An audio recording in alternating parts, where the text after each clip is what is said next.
Le beau est un concept esthétique et parfois même moral.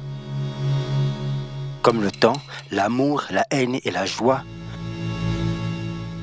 Le beau est un concept universel à la seule différence qu'il dépend du lieu et de l'époque à laquelle on appartient. Malgré le caractère subjectif que revêt la beauté, on est quand même tous d'accord pour dire qu'un ciel bleu, un jour de fête, c'est beau. C'est à cet instant que vous êtes sûrement en train de vous poser la question, mais du coup pourquoi le titre de sa vidéo c'est « Le beau est mort ».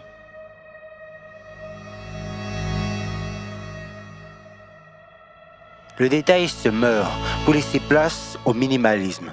Ces dernières années, nous avons vu l'essor du minimalisme, que ce soit sous forme artistique ou idéologique.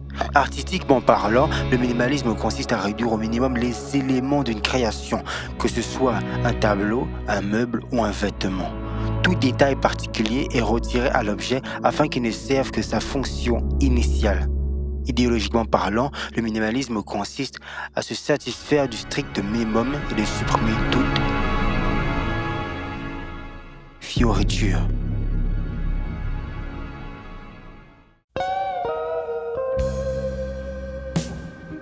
Apparu au début des années 1960 aux États-Unis, en réaction au lyrisme pictural de l'expressionnisme abstrait et en opposition à la tendance figurative et ironique du pop art, parmi les grands représentants du minimalisme, on trouve les sculpteurs Robert Morris, Karl Andre et Donald Judd, les peintres Frank Stella et Sol LeWitt, les musiciens Lamontre Young, Terry Riley, Philip Glass et Steve Rich. Ces artistes ont en commun de privilégier le dépouillement formel, le réductionnisme et la neutralité. La définition de la notion d'art minimal a été donnée à la fin des années 1965 par le philosophe analytique anglais Richard Wholeham dans Art Magazine au sujet d'une exposition à la Green Gallery de New York.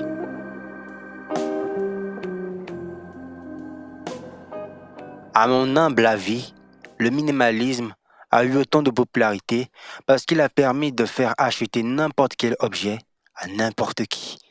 En effet, dans le monde de la vente, il existe plusieurs types de clients. Ceux qui, à coup sûr, vont acheter le produit, ceux qui vont l'acheter quand ils auront plus de moyens, et enfin, ceux qui n'achèteront jamais. Vous n'allez pas acheter ces croûtes-là 30 000 €? C'est pas possible, ça. Bah si, c'est possible. Mais le mec, il a saigné du nez sur un sombré, il demande 30 000 €. Dites-moi, Adrien, à votre avis, pourquoi les gens s'intéressent à l'art?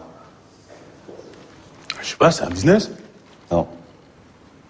C'est parce que c'est la seule trace de notre passage sur Terre. C'est une connerie, ça, Philippe. Moi, pour 50 €, je vais chez Casto et je vous la fais, la trace de mon passage sur Terre. Je vous mets même du bleu en bonus, si vous voulez. À cet instant, vous comprenez que le minimalisme est pratique parce que si il est certes difficile de faire acheter à une personne un objet au design d'outre-mer ou au caractère particulier, réduit à sa simple fonction, l'objet est achetable par n'importe qui car il n'est ni beau ni moche, il est. Aussi inutile que peut être un motif ou quelconque détail, c'est cela qui fait la beauté d'une chose. Il n'y a de vraiment beau que ce qui ne peut servir à rien. Tout ce qui est utile est laid. Voilà les mots de Théophile Gautier, un poète, romancier et critique d'art français.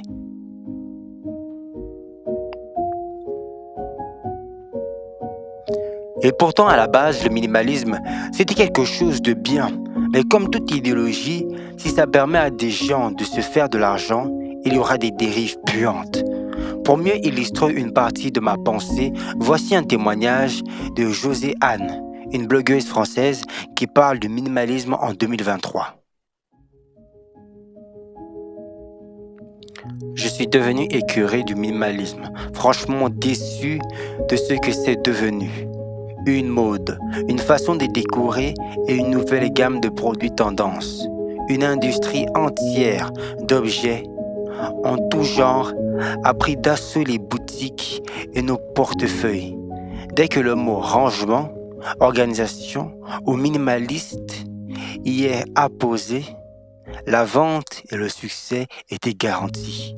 Les gens se sont précipités sur la tendance, ont tenté d'épurer et mieux organiser leur chez-soi, ajoutant encore et encore de nouveaux besoins pour être bien. Passant complètement à côté de la plaque.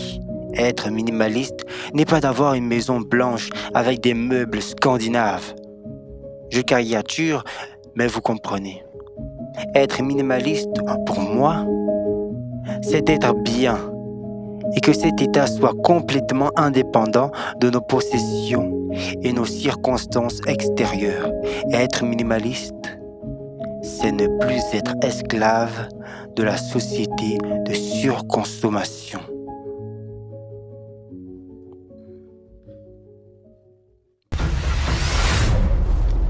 Est-ce que vous vous rendez compte que nous vivons le siècle le plus beau? Enfin, pour l'instant. Déjà dans le jeu vidéo, les images deviennent de plus en plus réalistes. Les open world sont de plus en plus grands et les PNJ sont parfois plus intelligents que certains humains.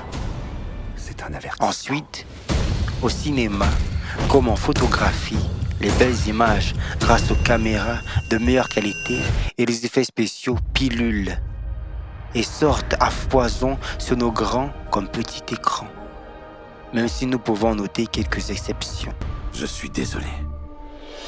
Ouais, moi aussi. Et si vous essayez de personnifier le 21e siècle, vous vous rendrez compte qu'il n'a que 23 ans. Donc il n'a même pas encore atteint le summum de son glow-up. Ainsi, on pourrait se dire que plus c'est beau, mieux c'est.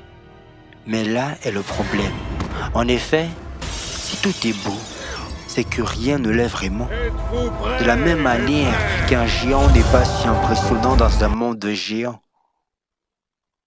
Rendez-vous compte qu'à une certaine époque, pour voir une belle personne, et je parle bien du physique, il fallait soit avoir de la chance, soit avoir beaucoup d'imagination, ou encore être capable de marcher des kilomètres.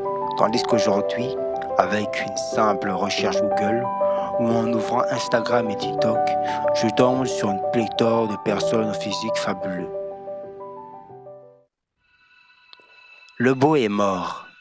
Dans un premier lieu, à cause de concepts comme le minimalisme qui tue le détail qui est le foyer du beau. Et dans un second lieu, à cause de la surabondance de beauté dans ce monde de la démesure, reléguant la beauté à une simple norme. La seule chose que l'on peut espérer est une renaissance de la beauté. Et si vous essayez de personnifier le 21e siècle, vous vous rendrez compte qu'il n'a que 24 ans. Donc il n'a même pas encore atteint le summum de son glow-up. Donc, il faut lui laisser encore le temps de s'améliorer. Dans un monde où tout est beau, où s'efforce à l'être, n'est-ce pas là l'occasion pour mettre l'esprit au centre des choses? Déjà, dans des arts comme le cinéma, mettre le scénario au centre de l'œuvre, le visuel ne servant qu'à appuyer le travail d'écriture. Mais aussi, dans la vie en société, mettre les caractéristiques intangibles d'un humain à la pierre angulaire du jugement. Merci, c'était Monsieur Brice. Pour la vidéo, le beau est-il mort? Je vous dis à la prochaine.